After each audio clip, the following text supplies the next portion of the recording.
Chapter 2. The Bonewalker. After delving further into patients' accounts, I've become more aware of the bizarre array of afflictions that we contain here. I'll be honest, I never really thought of the patients as people before. Crazy is a label that immediately dehumanizes someone, cutting them off from any sympathy or understanding. There's one girl, for instance, who refuses to talk to anyone unless she's allowed to feel their temples for nerve fibers first, whatever that means. Other than that, and some mild paranoia, she seems completely aware and normal. But before, it was easy to write her off as just another crazy patient. I wonder what she's thinking. She refused to give any explanation for her behavior. The more I read their accounts, the more I realize that these are real people afflicted by tortures beyond mundane imagination. Last night, reading while on break, one man's words caught my attention. I know him. He's consistently depressed, resigned, and drained.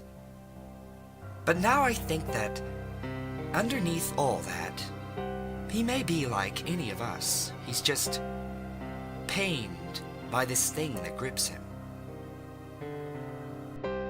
Fine, I'll tell you. Just no more shocks. You promised no more shocks if I tell you. It doesn't make a difference anyway. I know how it started. It's obvious now when I think back. I was on the street, walking with friends. We were drinking and heading to the next bar, when some weird, disgusting guy with desperate eyes bumped into me. He smelled like sweat and something else, but he spilled something on me. It got on my hand, on my fingernails, specifically. It was blood. He'd spilled blood on me. He froze, seemed horrified and sad. "I'm sorry," he said. I believed him, but I didn't know what he was sorry for. He ran. Disgusted, I cleaned it off and tried to forget about it. And nothing happened. For a while. Oh, God. I remember every detail of that night, lying by myself in my crappy little apartment. Oh, how I miss it. A palace compared to your care. I woke up just before it happened. I gazed at my dark ceiling, feeling strange, and then I was curled up in pain, too shocked even to scream. I remember staring at it, not yet understanding how screwed I was. This long, bloody blade thing was sticking out from my skin. Where did it come from? Did someone stab me? I didn't understand. I reached for the phone, but seized with pain again as the blade moved. Another long, white, razor-like thing shot out, and the two separated, slicing an open line in my shin. I had sudden visions of the razors continuing, slicing me into sections from the inside out. Now I almost wish it had. I didn't have much time to panic. The slicing stopped. I stared, clutching my leg. 4 more bloody protrusions joined the first 2, and then it slid out. Shaking, numb from shock and panic, I felt a small relief that I wasn't about to be carved up, and then that consolation vanished as I realized something living had just crawled out of my shin bone. Dripping with my blood, it scanned the room with 6 pearly eyes, seemingly carved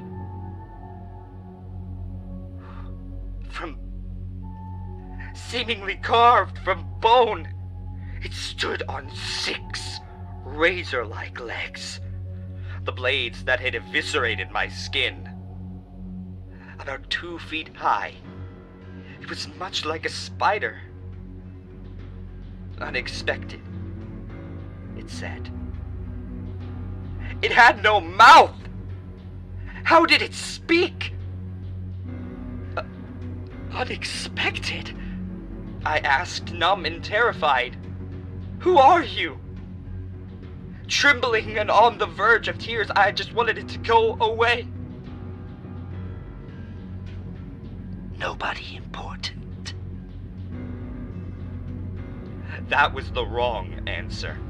It jabbed a leg back into my exposed shin bone, neatly avoiding the separated flesh and streaming blood. I felt the sharp jab in my chest. I understood implicitly, horrified, that this creature's razor leg entered my tibia but emerged from one of my ribs. A bladed point pressed against my heart from the inside. Please, please, I begged, sweat running into my eyes. I'll do anything you say. I'll do it. I'll do it. Just don't kill me. Acceptable, it replied. It withdrew its leg, and the pain in my chest went with it.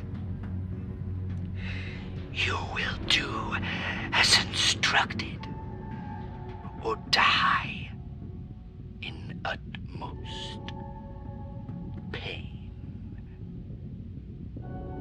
Yes, that's fine, I choked out, sobbing. It climbed back into my exposed bone, and then it was gone, having given me no instructions. I went to the hospital, got my legs sewn up, claimed it was an accident, and it seemed I had my life back, but I was wrong. It slid out between my stitches a few nights later. Dismayed but ready, I made sure to memorize everything I could about it. Spindly, deadly. It was strangely beautiful, in an ivory and insect sort of way. Somebody had to know about this thing. It gave me orders. It made me do things. It started with small crimes. It wanted them done in a specific manner, with contrived evidence left behind for reasons that I wasn't told. It directed me to dangerous criminal locales, though other people were the least of my concerns by then. One of its other slaves gave me a long animal bone treated with that special blood, and it often made me bring this bone to shady locations. It would emerge from that bone and converse with someone aware of it, able to defend from it, someone it needed to make a deal with for its purposes. I never saw him. I doubted he would help me even if I found him, though. I gave up hope after many failed nights of searching for an answer or help. I'd beaten people, mugged them, held up a convenience store at knife point. It even made me get that cursed blood on this guy's fingernails, and I had to watch as he slowly separated into sections by protruding razor legs. His hand falling to the floor, his leg popping off at the knee by a rotating slice, screaming, begging, pleading. It tortured him to death for information that I just didn't understand, and it made me pick up his pieces and dispose of them. God. Whenever I wasn't on assignment, I turned to other ways to distract myself from the black pit of despair welling up inside me. My brother found me on the street after a few months of this. I remember every detail of that, too. You have to come home, he insisted. We'll get you off the drugs, clean you up. Dad'll get you a job. The drugs aren't the problem, I remember shouting at him. They're the only thing that keep me from losing my mind! It's the Bonewalker!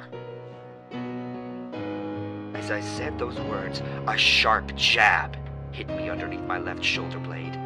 The next scratched the side of my right lung. I realized he was watching me. The message was clear. If I told anyone, it would carve me up from the inside out.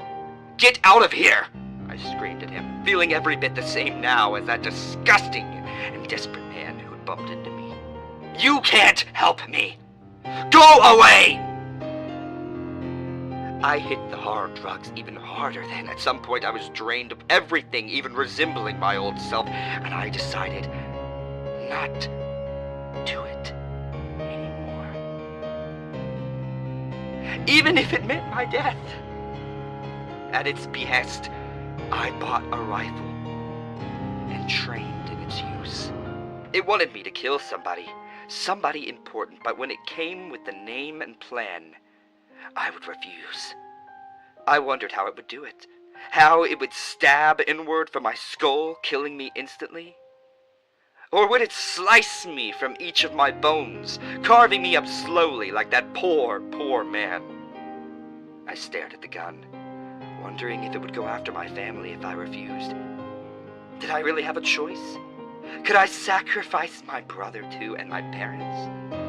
I had to make the Bonewalker think it wasn't my fault. I called and left an anonymous tip. I sat there filled with relief and calm as they surrounded me and put me in the handcuffs. I sat in custody, ostensibly caught by the police, when the Bonewalker came. It would have no reason to punish my family. It would just kill me. And that was that! But it never came. I mean, I know why it didn't return now, but I'm broken and stuck here in any case. And I keep thinking, what if there are more? What if they come for me someday? Because I know there will be no warning. It could come at any time. Just a sharp, sliding sensation, and then I will finally be free. The thing that captivates me about his account is that it's very similar to some ravings left by a man who died horribly a while back. He was mutilated in ways unimaginable to the human mind, as if his face had been torn off from the inside, among other very, very curious things. His story made the news, and they figured he was the serial killer responsible for several similar horrific deaths. But that man claimed that, as his last act, he'd managed to destroy the creature. I suppose this man must have read about the prior man's issues and formed an obsession or delusion about it. I find it curious how contagious crazy seems to be, and seemingly more so these days. I'm starting to wonder if this place is truly run to help these people, or rather, it's really just here to contain them. Almost like quarantine for a plague.